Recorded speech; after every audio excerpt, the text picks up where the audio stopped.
Jeremy Greer. And I'm Gary Butterfield. And this is Days of Future Cast, the podcast that is almost done with Avengers versus X-Men.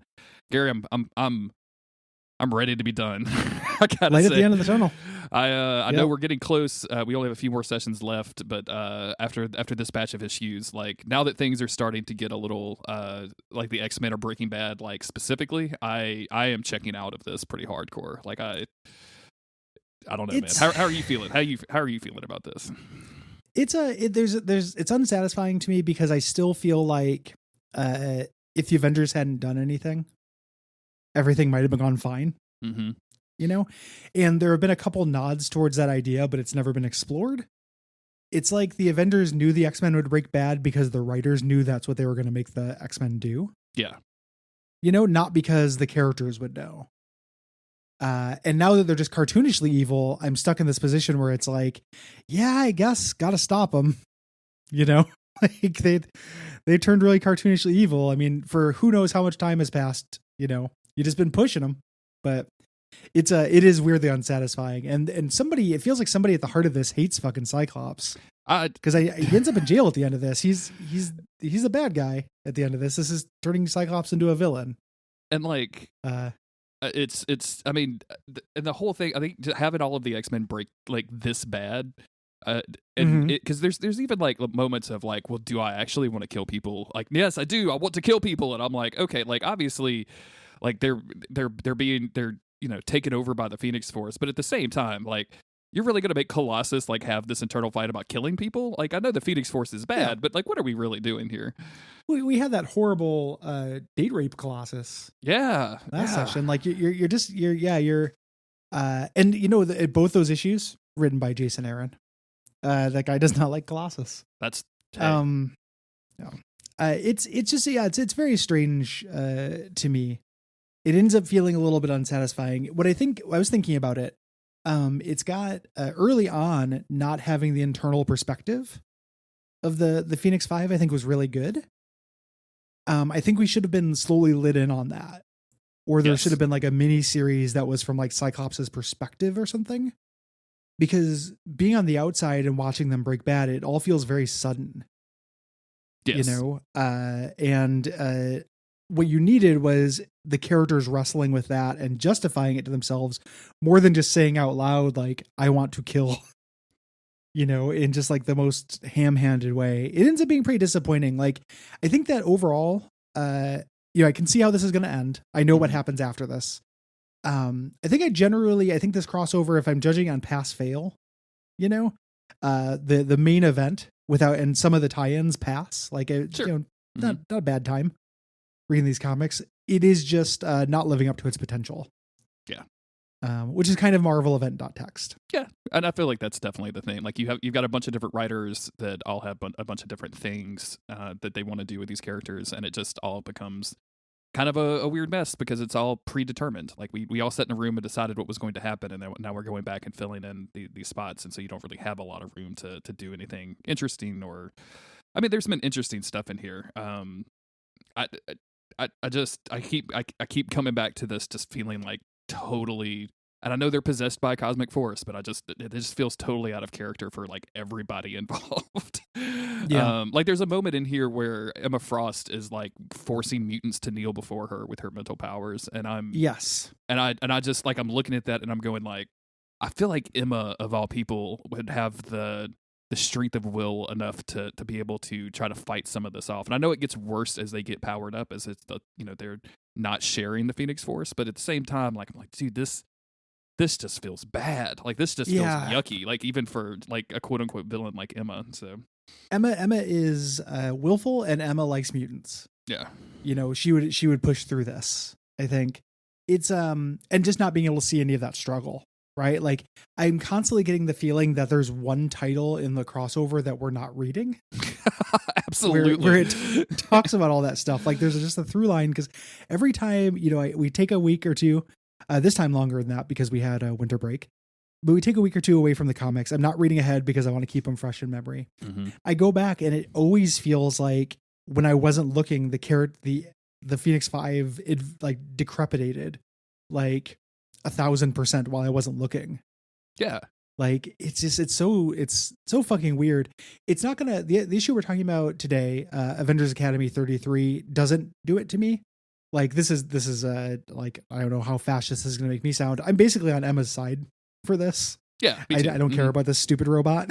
Like I don't know. I like this is trying to tug my heartstrings, and I could not give less of a shit. I don't really like Boy and his robot stories that much, and it's a Sentinel. Like I you know, it's a machine. Emma's right during this, but then to have her make everyone kneel before here, I do like that Cyclops is the only one that's like Cyclops has the willpower to hold out and still kind of be a good guy for the whole thing. And I think what they're doing is what I wanted to have be a little bit more spelled out, I think, is that the Phoenix Force split out among one good X-Men, Cyclops, who has a strength of will and character and everything, and then 4 of like the worst X-Men it could have hit. Like, you know, Emma Frost used to be a villain. Like she's better now, but she's willful, but used to be a villain. Demoness Magic, Namor, who's a huge dick, Colossus, who's possessed by Cyttorak right now. Like ordinarily he's good. And they could handle that in that stasis, but as those X-Men start picking each other off, it all gets too much for Cyclops. And that's what causes him ultimately to break bad. That's solid to me. It's just weird that no one's talking about it. Yeah, you absolutely. Know? It kind of can feel bad. I don't need everything spelled out for me. Like I think that sometimes I get accused of that on the network of like wanting everything spelled out. And it's just weird when characters are not as smart as I am. Yeah. And they're not coming to these conclusions. Like that feels bad. Well, and there's a certain aspect of like show your work. I don't need things spelled out, but like if you're gonna have a character come to a conclusion, I kind of want to see, like I have to see them experience some stuff. Like you know what I'm saying? Like at least give me the like jacking into the Matrix like montage or something, so that like instead of I know kung fu, it's like I know the Phoenix Force is bad. It says Cyclops as he's jacked in with by a guy in rags or whatever. I don't know, man. Like this. Specifically this story. So we're talking today about Avengers Academy 33, and this is Emma Frost basically coming in to destroy this dude Sentinel. I have a fondness for this. Like I remember reading this original thing and liking it, and A Boy and His Robot Sentinel? stuff. I'm not immune to the effects, and this is like kind of genuinely affecting. But then they just immediately erase all consequences. And I don't know, like, the Emma Frost that's in this book is so totally different than the Emma Frost that's in the mainline story. And it just makes me not care at all. Like, the robot is totally destroyed and resurrected within 2 pages. Like, like, there's just I didn't give him time to feel that the thing was dead because it wasn't dead for more than the turn of a page. Yeah, neither did the character. And the art during that section is real dodgy. Like, art is not the most important thing to me in a comic, There's some still scenes in this. Who is this? Who draws this? That are fine. I think. And then every once in a while during that section, there's some like busted ass Sentinel that just looks like absolute shit. Yeah, absolutely. Timothy Green is the name of this guy. So yeah, it's a weird comic. I think that the idea here, and I have sympathy for this, is writers who get pulled into these crossovers, they want to advance their own character arcs, right? Like they don't want to just do Avengers versus X-Men shit, but they have to. Yeah. So what they wanted to do was some character advancement for Quicksilver here, and like X-23, I think. And in the pursuit of that, they ended up making a consequenceless tie-in issue. Yeah. And that's exactly what it feels like, is consequenceless. And it's also just something that I keep coming back to, I think, is like the weird power level of the Phoenix 4 at this point. Because I don't know, man. Like if I'm Emma Frost, I just roll up and destroy the robot and leave. Like I don't engage. I know that's not a good comic book, but you know what I'm saying? Like you guys I do it while they're sleeping. Yeah, just like show up and snap your fingers and the robot's gone, and then you're done. Like that. There's no conversation with Tigress or Giant Man. Like, what is Tigra gonna tell me about this shit? Yeah, exactly. Like, and like I get the X-23, and I even get the Quicksilver stuff. They wanted to do all this stuff, but I just like I don't know, man. You guys converted whole like nations. You destroyed all of the nuclear weapons in the world, and like terraform the desert. Like Yeah, this should not present. I know that they're saying like you have to go through us, and I'm like, do I? Really? You know, I don't actually. I don't really think I have to go through you. I think I can go around you because fucking Phoenix Force. And again, that's something that they could show their work with, right? Like Emma Frost could, if I want to round it up, I would be like, oh, Emma Frost is too arrogant. She wants to make a show of power or something like that to these students. I don't want to do that work necessarily. Like it just ends up feeling again, like if I can think of it, why aren't the characters thinking of it? You know, it's a pretty frustrating comic. It's not horrible. I accidentally read the one after this because it's an AVX crossover, and that one character is like, God, AVX is still going on. Good. Okay. So our decision not to cover it for the podcast was good. It's motivated by AVX, but it's a cooler comic. Like it has cooler stuff going on. Yeah. Just by benefit of them not having to tie it into a demigod like Emma Frost to come in and like have an emotional moment. They could just write the characters the way they want to. Yeah. It ends up being kind of a weird mixed week of this. And I too am ready for this to be over. We'll figure out what we're doing next, but like, I don't know, man. This will be I think me, without even talking to you about this ahead of time, this will probably be the last like long, like 50 plus issue thing that we try to do at one time. Like, I think it's just, unless it's Grant Morrison's, new X-Men and it's all from one author. But the crossover event stuff, like give me mainline or give me nothing or give me death. Like I'm not doing these side pieces anymore. For a while. Yeah. Like I don't want to say never, right? But like we need a break from it. We'll do some, let's do some 12 issue complete storylines. And there's some MCU stuff too, because by the time we finish this, like we'll both have been able to watch Eternals without catching COVID. Yep. I don't think we've talked about, did we talk about Black Widow? I think we did. I think we did. Hawkeye and we haven't Shang-Chi. talked about Shang-Chi. Yeah. We've got some MCU stuff to cover. I think we'll probably have one good session of MCU stuff to divide up with some comics, but so go watch that, everybody. And we'll probably do like a 45-minute thing on Spider-Man at some point if I can convince Gary. Yeah, Spider-Man's got to come out. If I can convince Gary to catch COVID and go watch it. Hey, I've been looking to catch COVID. Boy, do I have a society for you. Just going off. I'm licking doorknobs down at the bus depot. You're trying to make it happen. Your friend Will is just open season on spoilers about that movie on Twitter now. So I've been whenever I see Will talk about I was about to say anything, and that's not quite true. but if he opens his mouth about anything Marvel, I immediately scan past it without reading it. There you go. Because he's just going to be grumpy about it, and I don't care to know. Let's get into this issue. Because I like this cover a whole lot. This is Emma Frost kind of sitting on a throne made of, or sitting on the ruins of this Sentinel robot as if it were a throne. Holding up. Look at her brow. Look at her like eyebrowless, like she looks like that kid from Breaking Bad. She's like Todd or something. Oh yeah, I know exactly who you're talking about. And she's like telekinetically holding up what we're going to find out is the CPU. That they don't ever call the CPU. They just call it the central processing unit. And I'm like, we have it's just been CPU forever, dude. Like you don't have to. Yeah. It's also very transparent that it's shaped like a heart and has veins coming out of it and stuff. Yeah. Really dumb. Yeah. So we go to a flashback of Justin, our kid who owns and operates the Sentinel, arguing with his dad. Sentinel is projecting a hologram of his dad out there, who is a short king. Yes. And them having an argument where the dad's like, "You don't have superpowers. Come home, you idiot." Yeah. And it'd be like, "No, I got a Sentinel." There. And I get this. Like me and you, I think I've talked about this before. This is the dumbest. Like this stuff kind of works on me, and this is just so dumb. Like I don't know, man. It's a killer robot. Like you've lost control over it at least once in this arc.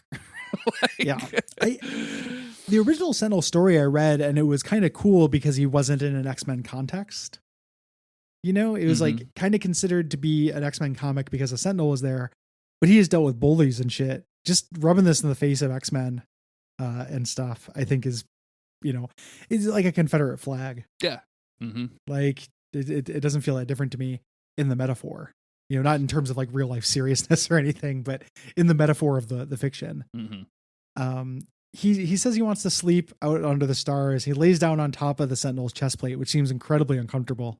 Maybe he's got spine problems, like that curve, man. I bet that would feel, pop your back in a couple of different places. You might be able to pop his back on the spine thing. His lower back is right on the lip of that. That's what I'm saying. Autumn's got like expensive plastic things that she lays on to fix her back, and I think this is just one of those. It's just a the Sentinel's prime directive is to provide lumbar support. Just on. You should have better posture. Just on. Complete just on. Just on lumbar support. Just on spine health. But they repeat that, like, repeat your prime directive, I will never abandon Justin no matter what. And he goes, it works both ways, foreshadowing he will not abandon the Sentinel now that Emma Frost wants to kill it. And then we jump ahead 2 weeks to the present, where our Avengers Academy team, a bunch of guys that we probably should know the names of, that we're not going to go through all of the list of, is squaring off against Emma Frost, who has arrived to destroy this machine.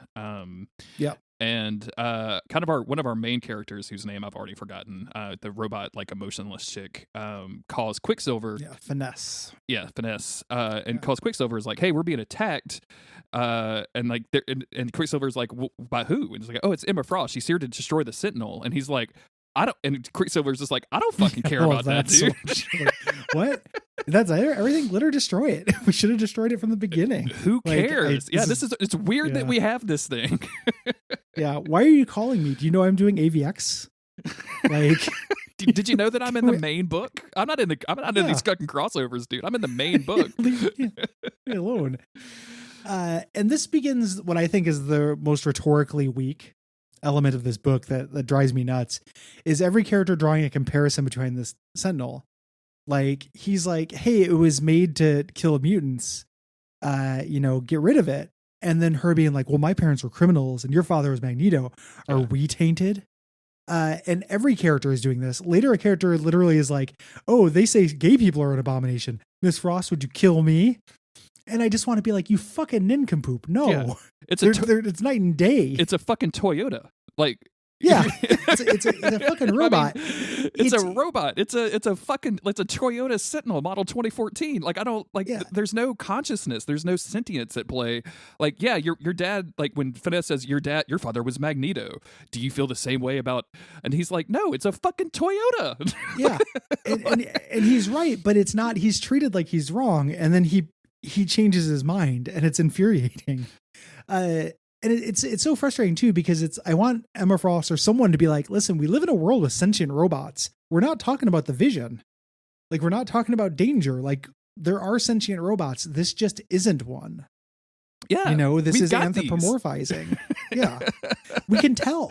We know which one. We're all super scientists here. Like, you can't throw a rock without hitting a super scientist. We can tell whether it's sentient. The only thing is that it has a sentimental attachment to this kid. That's it. He's anthropomorphized it. Like, man, it ain't real. I mean, because on the next page is the gay question of like, would you use your mental powers to make me straight? And Emma Frost is like, you're being ridiculous. And I'm like, yes, yeah, absolutely. You were being like, those comparisons do not work at all to me. It's just a dumb robot. It's offensive. Like, if I were a gay person reading this, I'd be like, fuck this. Yeah, seriously. Don't compare me to a goddamn robot. Like, indirectly to this. So she's just fighting them. She's pulling her punches. Yes. And X-23 tries to stab her. It doesn't work. Everyone's just making their point. Like, I was designed as a weapon. And she's never just like, well, you're not a robot. Not a robot. Doesn't count. Keep saying as much as you want. Hazard is like, oh, I'm radioactive. I don't have a choice. You're going to fix me and make me normal. Also, this is frustrating because the very next arc, I kid you not, is about her going and being made normal and loving it and wanting it. Super cool. It's like the first fucking thing that happens in the comic. It's maddening. Like, are you gonna fix me, make me normal again? And it's like, yeah, that's if she could do that, which she probably can because she's the Phoenix. You want that canonically. You really want that. Yeah, that's a thing. And you're gonna go pursue it in one issue. And you could have just asked the limitless power source that's on your doorstep right now, just to, hey, can you just fix this like you did with most of the world? Like, can you hook that up? It's fucked. It's frustrating. These characters are being fucking idiots. So Justin, as this fight is going on, Justin has jumped into the Sentinel so that he can fix it faster. And the Sentinel decides to attack Emma Frost head on, and so she just completely demolishes it without realizing that Justin is inside, and is immediately concerned, like, "Oh shit, I almost killed that person. Like, that could be a very dangerous thing." And then there's like a Giant Man is there just to hand wave away some telekinetic bullshit because we have to have telekinetic guards, and we just have that around now because whatever. Like, we have a field. He described. He's like, "I'm sure you could override them, but you wouldn't have known to try." Yes. This is frustrating because now that she knows it, there's a later plot point that is dependent on her not overriding them. Which you think that seems like the very first thing Emma would do is like, oh, there are things getting in the way of me using my powers. Well, it's weird that I didn't notice that, but since I know it, let's get around that. Giant Man pulls Justin out of the Sentinel, and the Sentinel continues to go for Emma Frost. Emma Frost just demolishes it down to its component parts. Real quick, how much money would you give? So the scene at the bottom, Giant Man has pulled Justin out of the thing. Mm-hmm. He's all smoky and stuff. If I turned the page and he popped him into his mouth,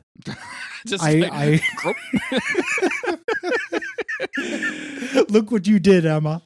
We just want the Attack on Titans crossover that nobody has ever been dreaming of. The only thing that could make the Attack on Titans giants more disturbing is if they were dressed like Giant Man as they were coming over those fucking walls and eating those villagers. Incredible. That's it. So Sentinel again gets up, and it's all made of scrap and stuff. Its skin is gone. Mm-hmm. Looks like a Furby without fur. Trying to walk up to Emma, and of course it cannot. Fight the Phoenix. Justin's watching it, screaming, telling him not to do it. Repeat your prime directive, which is not to abandon Justin, but then he overrides his own prime directive to protect Justin, which is, apparently a very big deal.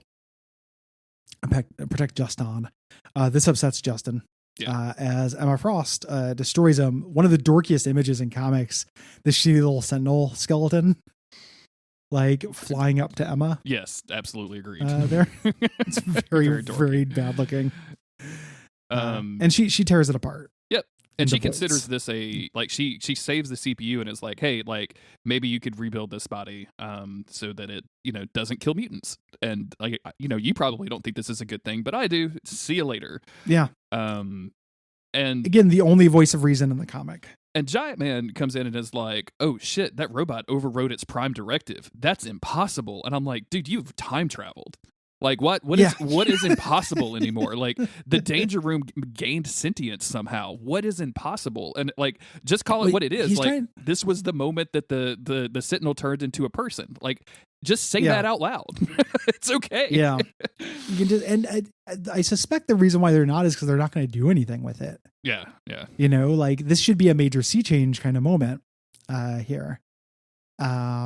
And, he says that that's impossible for a machine. And she's like, it's impossible for a properly functioning machine.